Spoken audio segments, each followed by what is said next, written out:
Hey YouTube, Common Collector here. Today just wanted to have a bit of a discussion video. It's been a while now since we've done one of these. I know that I said about 4 or 5 months ago that I was going to try to do more discussion videos here on the channel. But we haven't really done too many since we did like the Egyptian God video, besides doing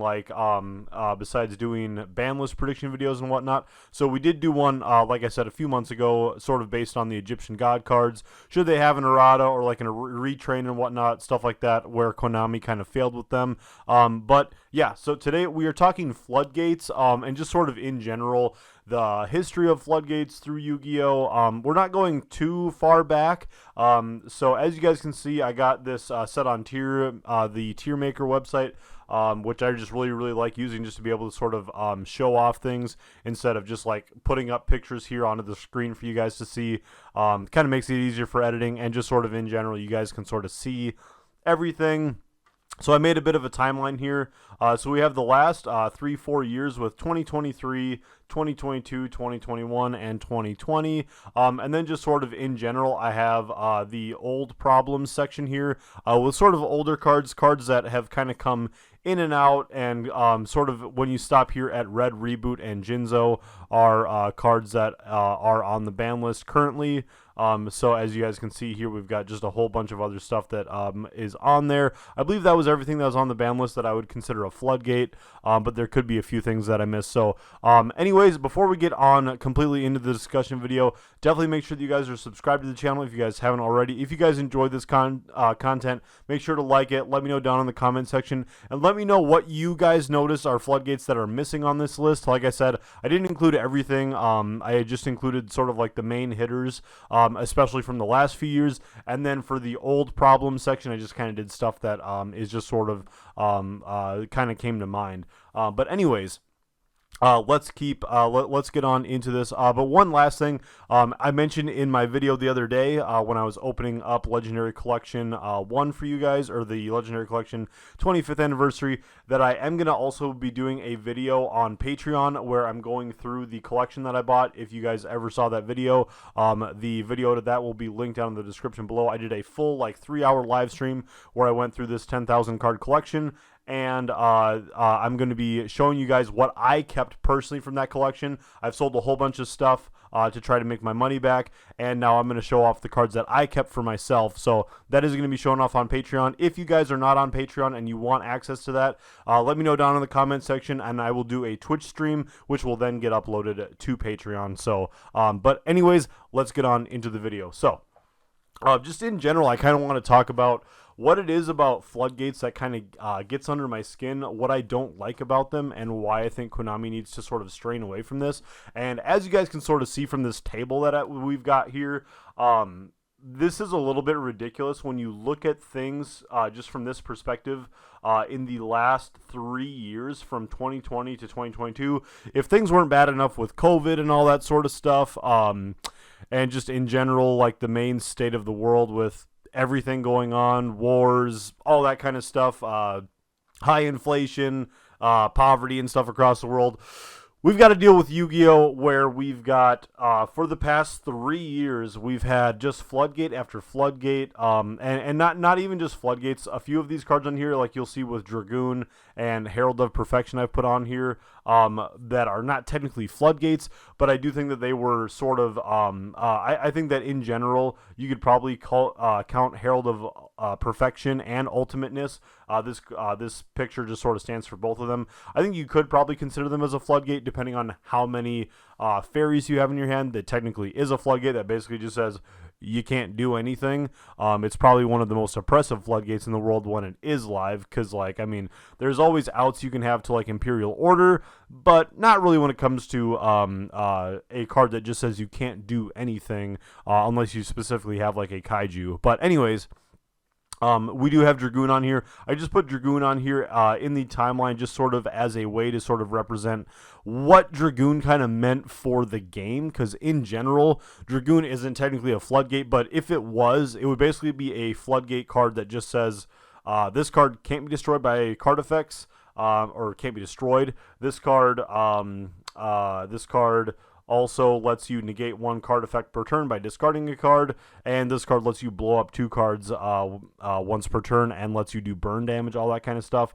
So in general, I think that Dragoon was, in a way, sort of enough of a floodgate to where it is relevant to kind of keep it on this list. But anyways, for those of you guys who are not familiar with these cards, let's just kind of go through this list together. So for the old problem stuff, we've got Ultimate Offering, lets you normal summon additional times during your main phase or your opponent's battle phase. You've got the Royal Oppression, which stops special summons. Cold Wave. Cold Wave is one of the most insane cards ever printed. Being able to stop all spell and trap effects, and also not letting people set spell and trap cards is probably one of the biggest things out there. Because with Cold Wave, even like if you draw a trap for a turn and you're like, okay, I'm under Cold Wave, but at least like I can set my Mirror Force and I'll be safe next turn. No, like that doesn't even work either because you still can't set cards. Then we got Vanity's Emptiness, another card that stops special summons. Kaiser Coliseum just restricts you from summoning. Then we've got Maxi, which again, not technically a floodgate, but in a way kind of is, because it just basically makes your opponent either have to end their turn as it is, make a suboptimal turn end board, and then or else the third option is just to go for the Maxi challenge and just go as hard as possible. We've got Jin, the releaser of rituals, I believe it is, which just makes it so I mean, just ritual decks with this card are just insane. We've got Thunder Dragon Colossus, stopping searching and all that sort of stuff, and also just has insane protection. We've got Red Reboot.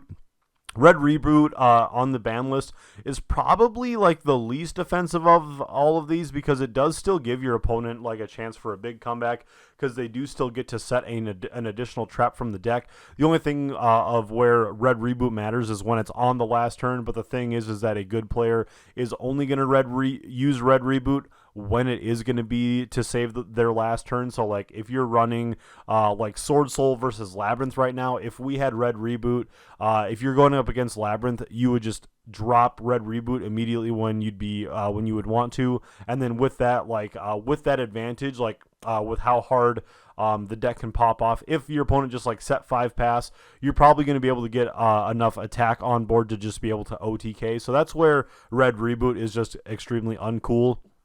Then we have Jinzo, so getting to like the stuff that's not banned currently, but like stuff that like has been an issue in the past or just in general has been a big floodgate. Stopping trap cards, and then again here we have Royal Decree, being able to stop other trap cards. Then we've got then Imperial Iron Wall to be able to stop banishing. Then we got Stygian Dirge here. Stygian Dirge is kind of one that I did just sort of add here from my buddy Kyler, but this card was a little bit relevant. Kind of used this back in the day to be able to stop people from going into certain like level like Synchro or XZ plays, because it modulates levels. Danko Seka for spells and traps again. Then we've got Pachystephalio, which is basically like a less good version of Artifact Scythe, just to be able to stop special summons and whatnot. Then we've got the two that make all cards like sent to the graveyard banished or whatnot. I forget what's the specifications on the two of the effects. One of them's monsters, one of them's just all cards. And then for like old problems / kind of future problems would be Abyss Dweller. Abyss Dweller, kind of I would keep it in like an old problem, or like old problem for 2022.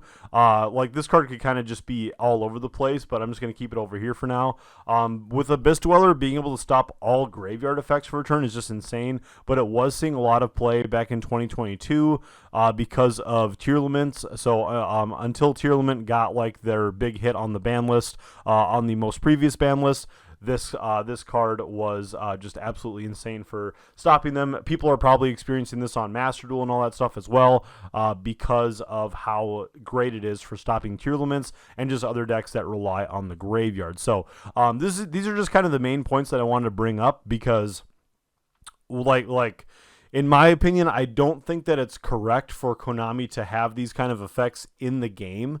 Like obviously, as we can see here from Red Reboot to Jinzo, onto the left here, these are all cards that are currently on the ban list, and yet they just keep printing them. And this isn't even all the cards, because here we have Scythe and Imperial Order. These are just the cards that have been more than in the past couple years. I guess Red Reboot would also sort of technically be I forget when this card officially got banned, 2022, 2021, something like that. But besides that, everything else, these other ones from Colossus over are all from 2019 onward, back to the early days of Yu-Gi-Oh. So in my opinion, I think that Konami in general is just a little bit irresponsible. So I'd like to know what you guys think. This whole video isn't supposed to be me just like bashing on Konami, complaining and all that stuff, but in general, I just think it's a little bit rough, because when the thing that really does get under my skin, like I was mentioning before, is the fact that we have so many on this list from 2023 into 2022. So when you look at it that way, it's like, well, okay, you're in 2020. We've just entered with Dual Devastator, and now we have, or sorry, Dual Overload, and now we've got the Union Carrier. So we got in that set, we got Union Carrier, we got Crystron Halqifibrax, we got Predaplant Anaconda, we got all kinds of stuff in that set. And so with that, we got the Dragon Buster lock with the Union Carrier, and so then you kind of go for about like a few months with that, and you kind of think, okay, next format is going to be better. I'll be able to special summon again. And then you get into the time when we have, so then all of a sudden we get Utopic Zexal, being able to utilize that with all the Numeron cards in the summer of 2020. And then also, like about a month later, we got Dragoon, which was also just absolutely insane. These two cards were actually played alongside each other, but I think maybe... or at least this got played in Numeron. Maybe this card got banned before you were able to play with Dragoon. I can't quite remember. That was a couple years ago. Then Winda, like obviously Winda has been around for quite a while, but it saw a lot of play with the Shaddoll Invoked Dogmatica setup that we got back when Rise of the Duelist came out back in 2020. And then towards the end of 2020, VFD came out full circle when we had Virtual World back in Phantom Rage back at the end of 2020. Then we go on into, at the end of 2020, start of 2021, we had Drytron. Drytron being able to utilize all of this, along with the Perfection and Ultimateness, along with like Vanity's Ruler, which was insane. Until people eventually realized that just going in with like Vanity's Ruler wasn't quite as good as being able to you use your normal summon with Diviner. Once we finally got our hands on Lightning Overdrive, which gave us the Diviner of the Herald, and then people just started like kind of doing all the other sort of like link spam stuff and all that other stuff that we were able to do with Drytron. Getting on, then we had also in 2021 we had all kinds of stuff with Tri-Brigade Zoo and whatnot, so that was also in Phantom Rage. We got Tri-Brigades, so that's when you start seeing the Apex Avian and Thunderbird lock that we were able to get out with another card that also came from Dual Overload, just one of the worst sets in the game, just because it gave us such impactful cards that like a ton of them ended up on the ban list with the Simorgh Bird of Sovereignty. We then ended up getting into Artifact Scythe, and then also towards the this is in the end of 2021. These are all cards that we were seeing played alongside with like DPE and whatnot, and then also getting into being able to play with Sword Soul. We had the Arch Nemesis Protoss. So I actually remember right when Sword Soul came out, I was at a big charity tournament, and I was playing Protoss in my deck, and then also I was going up against a Pendulum player, and then as my Pendulum player was going on their turn one, I flipped over Imperial Order, and the guy just scooped. It was I mean, what are you going to do when you're a Pendulum player and you see Imperial Order? Then we've got Red Reboot, like I was mentioning earlier. Along with that, then moving on into 2022, we still had, that was when we got Floowandereeze, was at the end of 2021. So this could also be over here, but we had Floowandereeze, and then also being able to utilize Harpy's Featherstorm, and then Dimension Shifter. Dimension Shifter just saw crazy amounts of play since this last year, and even quite a little bit into back in 2021. And then also Mystic Mine. I can't quite remember when it was Mystic Mine actually officially got banned. It just seems like we've been calling for it for such a long time. But then we kind of get into 2023, and this is why I combine the two together for future problems. But right now, we just have the Gimmick Puppet. And so this is, again, the point that I was trying to make before, where it's like, okay, next format there won't be a Floodgate, maybe. So you've got VFD and all that stuff going on, and you think, okay, at the end of 2020, all right, maybe next format's going to be better, and then that's when people are playing Drytron hardcore, and you get hit by Vanity's Emptiness, and then all of a sudden Drytron turns into just all of like the link spam shenanigans.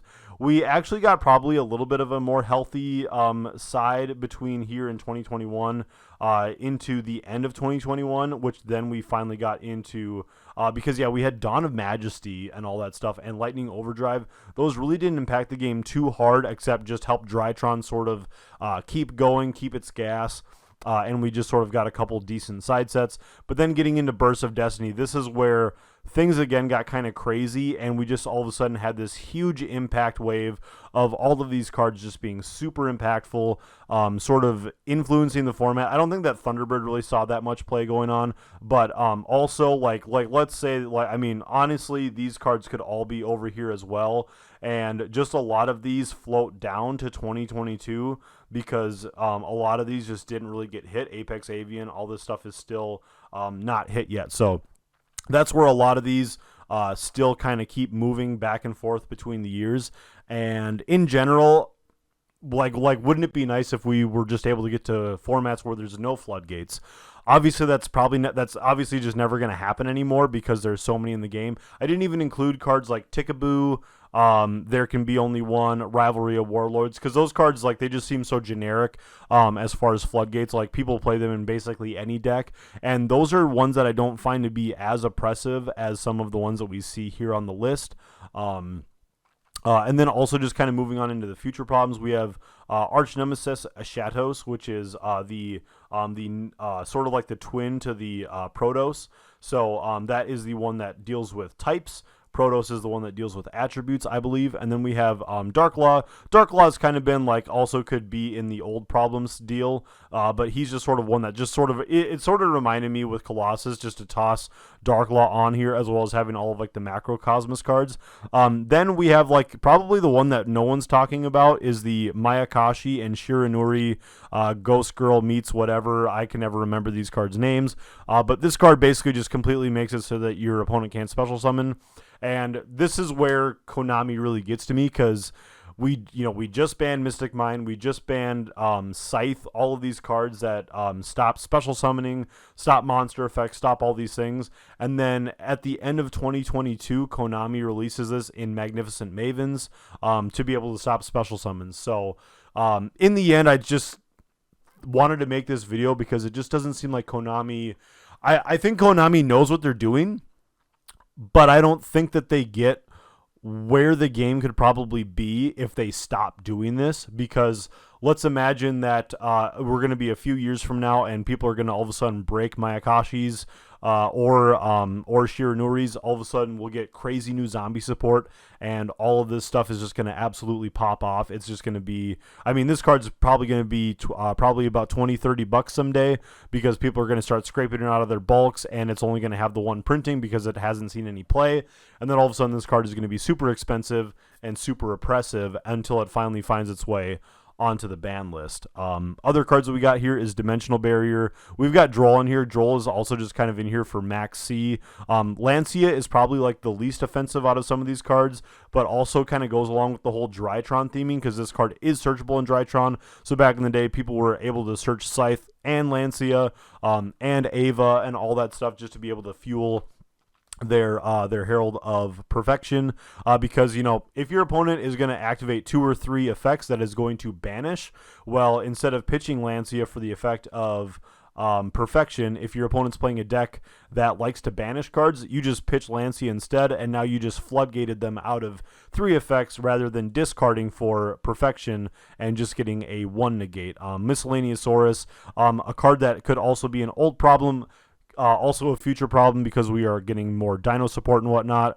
and I got a feeling that Konami could potentially move this off the ban list. So in general, that's really just sort of all my thoughts. Maybe this video was a little bit too much of me rambling, kind of going on a little bit too in depth about what these floodgates do, but in general, I just think that when you look at this in a timeline sense, it's just frustrating to think that there is just always 1 or 2 decks out there that is always running floodgates, and not just like a floodgate like Rivalry of the Warlords or Tickaboo, where it's like, okay, we got to keep an eye out for that one. Let's make sure that like we're playing a little bit of back row removal and whatnot. We're talking the floodgates that have lingering effects, or just Floodgates that if you don't have the out is just going to be an absolute blowout. Like, Mystic Mine was kind of a blowout card, or it would at least just lead into long, really boring dragging games. But if you didn't have the out to stuff like Protos and that lingering effect went on, you probably just lost that game because